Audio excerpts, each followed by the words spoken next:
Assalamualaikum warahmatullahi wabarakatuh. Nah, pertemuan kali ini kita bahas tentang vektor. Kemarin sudah saya berikan slide-nya singkat ya untuk vektor. Nah, saya mengingatkan kembali kalau besaran berdasarkan arahnya itu ada dua. Yang pertama besaran skalar, kemudian yang kedua adalah besaran vektor. Nah, besaran skalar itu yang hanya punya nilai atau besar, tapi kalau besaran vektor itu punya nilai juga punya arah. Nah, kali ini kita membahas tentang vektor. Masih ingat apa tidak materi yang kemarin? Sebelumnya ini kita udah singkat ada materi penjelasan tentang vektor. Nah, vektor ini punya nilai, punya arah.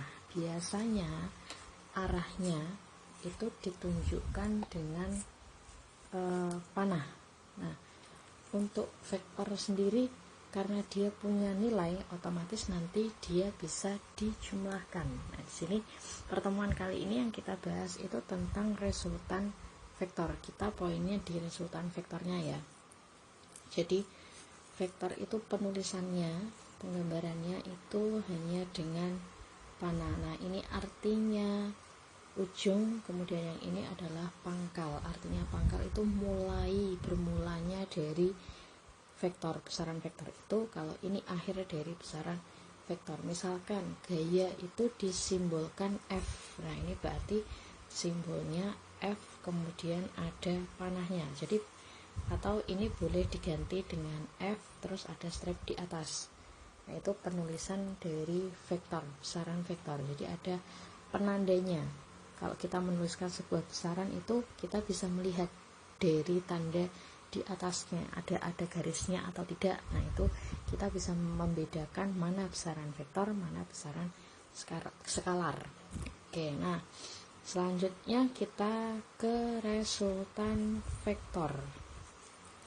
Resultan vektor di sini yang mau dibahas ada tiga resultan vektor, artinya tiga cara penjumlahan dari vektor. Nah, resultan itu penjumlahan ya. Yang pertama, ketika dua buah vektor itu terletak di satu garis, segaris.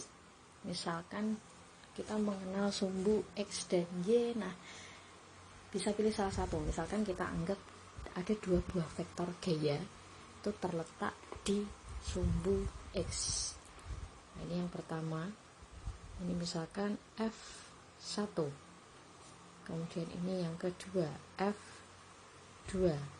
Nah, yang perlu diingat yang namanya vektor ketika panahnya ini ke kanan arahnya. Jadi kalau vektornya ke kanan itu tandanya positif.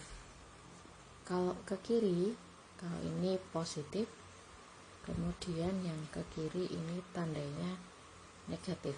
Ke atas positif, ke bawah negatif. Nah, ini yang perlu diingat-ingat nanti. Ini perjanjian tandanya. Nah, yang kembali ke resultan vektor yang segaris. Ada dua buah vektor terletak di satu garis, arahnya ke kanan semua. Nah, ini dari persamaan dari gambar ini ilustrasinya, besar resultan vektornya itu sama dengan F1 ditambah dengan F2. Ini kalau segaris dan searah. Kalau misalnya berlawanan arah, yang satu ke kanan, F1-nya ke kanan, kemudian ini F2-nya ke kiri. Berarti resultan vektornya ini adalah F1 ditambah ke kiri, berarti ini min F2, atau boleh dituliskan F1 min F2. Nah, ini ketika vektornya segaris. Terus yang kedua ketika dua buah vektor itu dia saling tegak lurus. Misalkan kalau tegak lurus membentuk sudut 90 derajat. Ada dua buah vektor. Ini misalkan F1. Terus yang F2-nya ke kanan, F2. resultan vektor itu mana? Resultan vektor itu dari ujung ke ujung, awal dan akhirnya. Nah, ini resultan vektornya. Ini tadi resultan vektor. Nah, ini tadi ya yang tegak lurus atau sudutnya ini kita anggap sebagai alfa. Alfanya 90 derajat.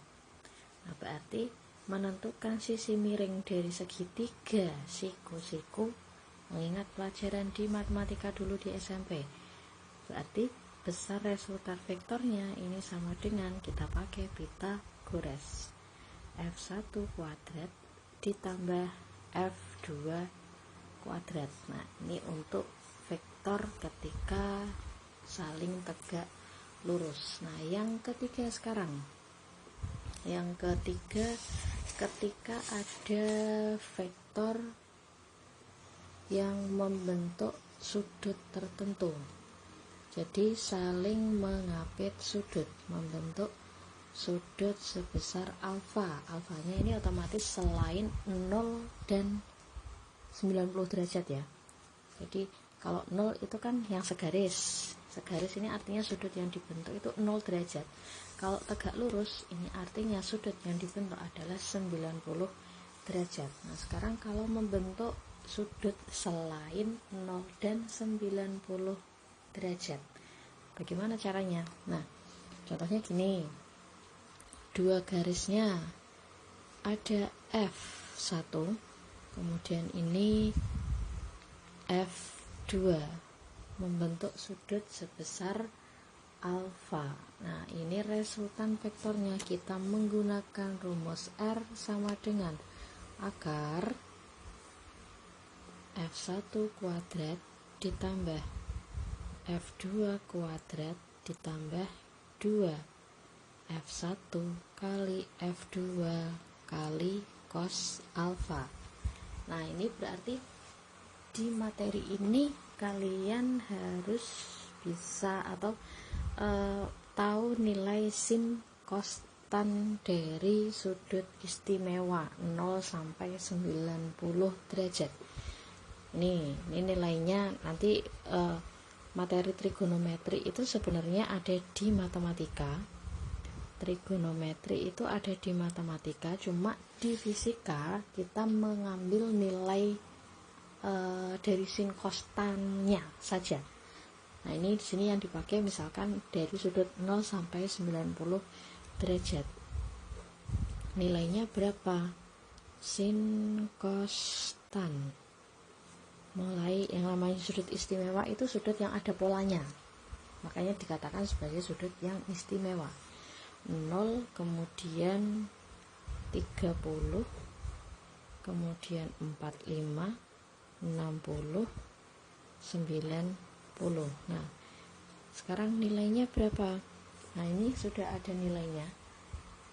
Ini mulai dari 0, kemudian ini setengah, setengah, akar 2, setengah, akar 3, yang ini 1. Nah, kalau cos kebalikannya, mulainya dari 1 sampai ke 0. Jadi ini 1, setengah akar 3, setengah akar 2, setengah, kemudian ini 0. Nah, kalau tangan itu sebenarnya pembagian antara nilai sin dan cos dari sudut itu sendiri. Nah, ini 0 bagi 1, hasilnya 0. Setengah dibagi setengah akar 3, ini berarti sepertiga akar 3. Setengah akar 2, setengah akar 2 dibagi 1. Setengah akar 3, setengah akar 3. 1 dibagi 0. 1 dibagi 0 bisa nggak? Coba nanti kalau bingung silahkan cari dengan kalkulator. Nanti kalkulatornya tulisannya hasilnya error gitu ya. Nah, jadi 1 dibagi 0 itu nggak bisa. Nah, ini nanti minimal kamu bisa mengingat nilai cosnya. Cos mulai dari 0 sampai 90. Ini nilainya. Nah, persamaannya nanti kita pakainya ini persamaan untuk resultan. Kalau selisih cukup diganti ininya aja. Jadi plus 2 F1 F2 ini kalau misalnya diminta mencari selisih tinggal diganti tandanya menjadi min. Udah, gitu aja. Nah, itu penjelasan tentang resultan vektor. Ada 3 jenis resultan vektor. Contohnya sekarang, misal contoh ada seorang siswa, misal seorang siswa itu berjalan menuju ke utara. Jadi dari kelasnya dia menuju ke utara. Anggap aja ini kalian ada di kelas ya, di kelas kalian berjalan menuju ke utara. Utara kalau arah mata angin kemana? Nih tak gambarkan. Untuk arah mata angin ini utara, ini selatan, kemudian di sini adalah timur, ini yang barat. Nah, kalau bergerak ke utara, contohnya ini saya tulis soalnya. Seorang siswa berjalan 3 meter ke utara, kemudian belok ke arah kita ambil ke arah timur, 4 meter. Yang ditanyakan berapa perpindahan yang dialami,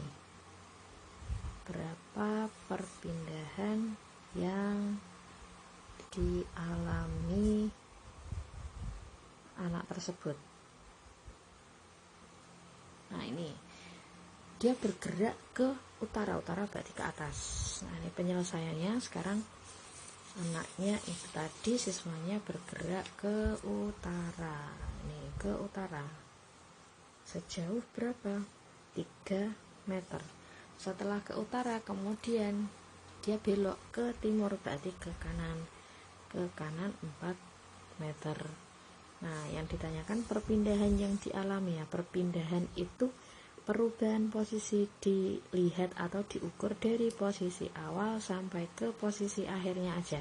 Misal ini A, ini B, ini C. Nah, yang dimaksud dengan perpindahan anak tersebut itu adalah AC. AC-nya ini berapa? Berarti dia tegak lurus. Kalau tegak lurus, kita menggunakan persamaan yang kedua. Nilai resultan vektor adalah akar AB kuadrat, jangan lupa penulisannya, AB kuadrat ditambah BC kuadrat. Hasilnya 3 kuadrat ditambah 4 kuadrat sama dengan 9 ditambah 16, berarti akar 25. Perpindahan yang dialami dari A sampai ke C, akar 25 adalah 5 meter. Nah, itu contoh yang pertama. Kalau segaris nggak saya kasih contohnya ya, karena segaris kan tinggal tambah dan pengurangan. Nah, sekarang contoh yang selanjutnya. Contoh yang selanjutnya kita ke yang membentuk sudut. Misal contohnya ngarang lagi ya ini. 2 vektor gaya. 2 vektor gaya masing-masing F1 nilainya 1 Newton dan F2 sama dengan 2 Newton. Mengapit sudut 60 derajat. Tentukan resultan dan selisih, misal sekalian ya, dan selisih kedua vektor gaya tersebut. Nah, ini contohnya, ini dicari ada 2 pertanyaan di sini. Sekarang penyelesaiannya gimana? Penyelesaiannya kita tuliskan dulu. Yang diketahui apa dulu? Ada 3 yang diketahui. Yang diketahui nilai F1 1 Newton, F2 2 Newton, kemudian mengapit sudut 60 derajat.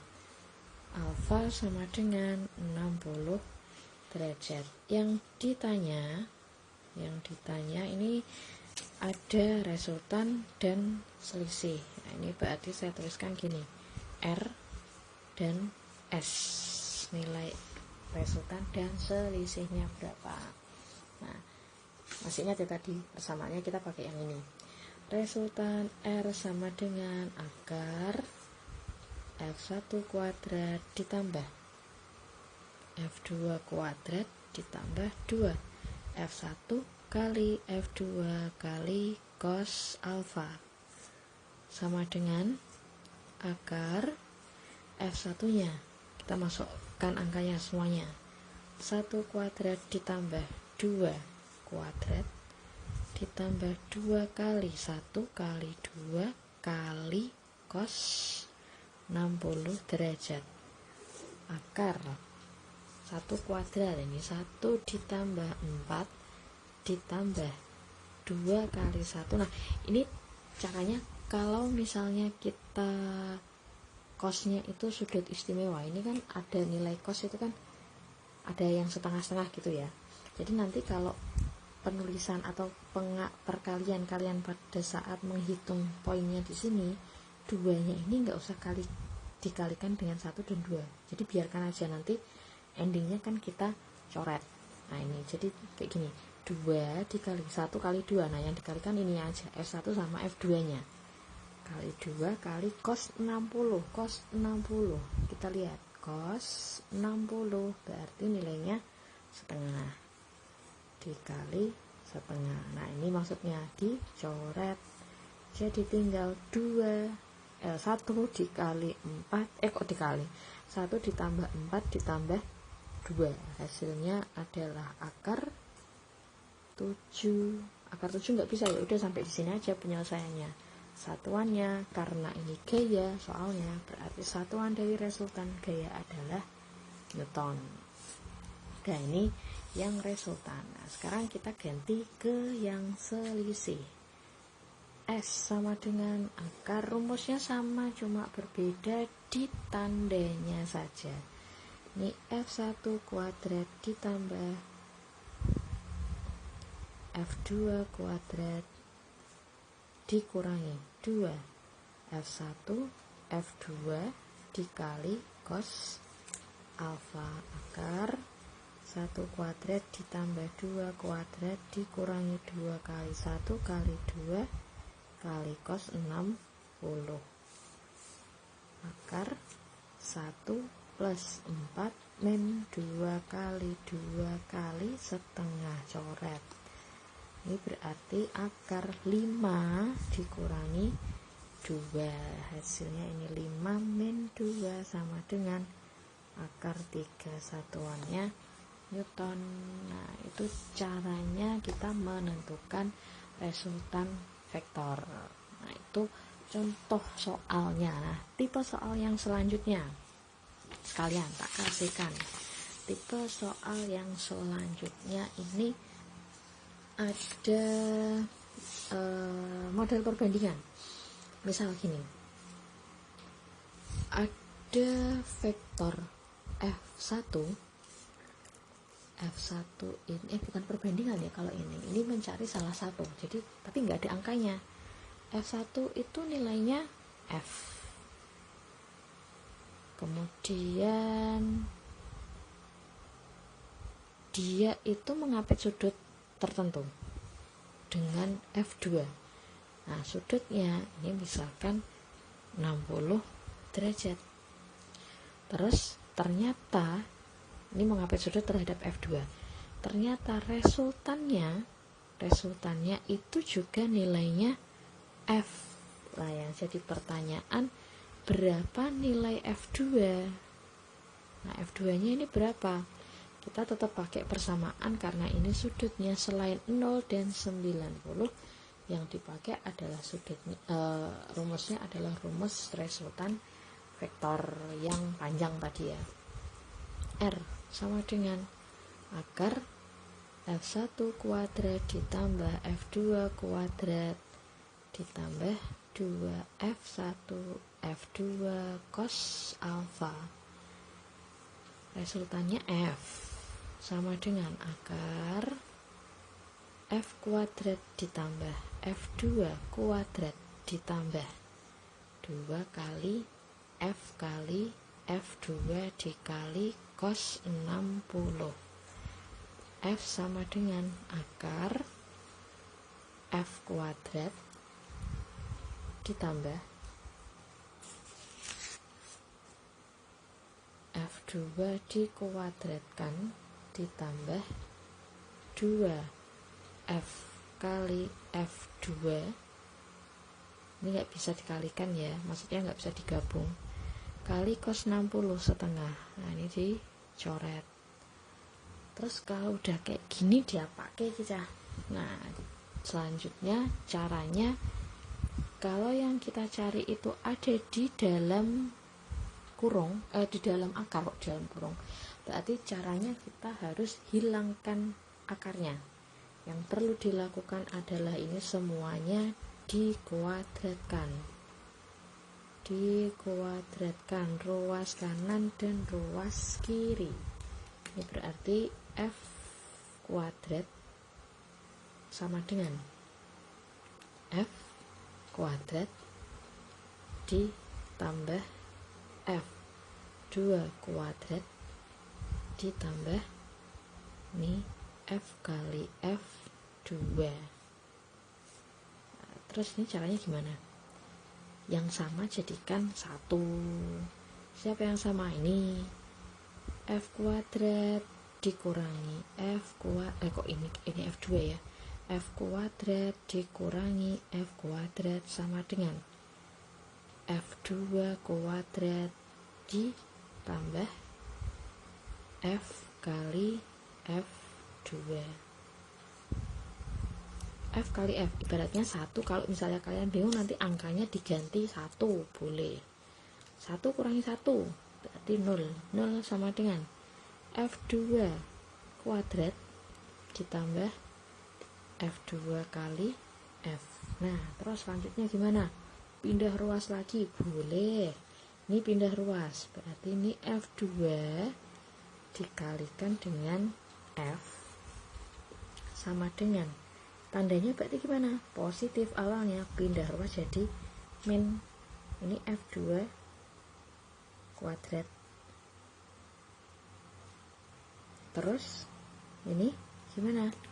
Yang selanjutnya kalau ada F2 ada F. Nah ini ibaratnya kan kalau F2 kuadrat itu kan F2 kali F2 ya.